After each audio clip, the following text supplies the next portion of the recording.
Saya marah sebenarnya. Apa kisah? Apa perasaan abang masa buat live tadi bang? 12 tadi. Rancak bang. Rancak Apa ke? perasaan? Oh tak ada apa, saya okey je.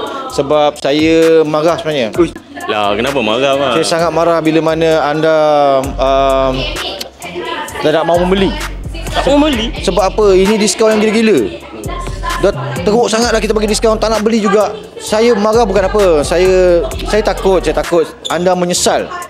Menyesal sangat-sangat bila dah berakhir 12-12 ni. Betul bang. Itu yang saya jadi marah. Sekejap lagi masuk 13 hari bulan dah tak ada dah. Jadi saya haraplah kalau ada lagi satu dan satu nanti ke tak tahulah. Korang stay tune dan saya mohon sangat-sangat kekal bersama Zindor. Alright, thank you guys daripada Abang Zul Huzaimi. Terima kasih bang. So korang jangan lupa untuk masuk live kita selepas ni, last Live.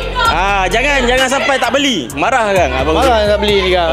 Sedih. Okay, jumpa korang dalam live.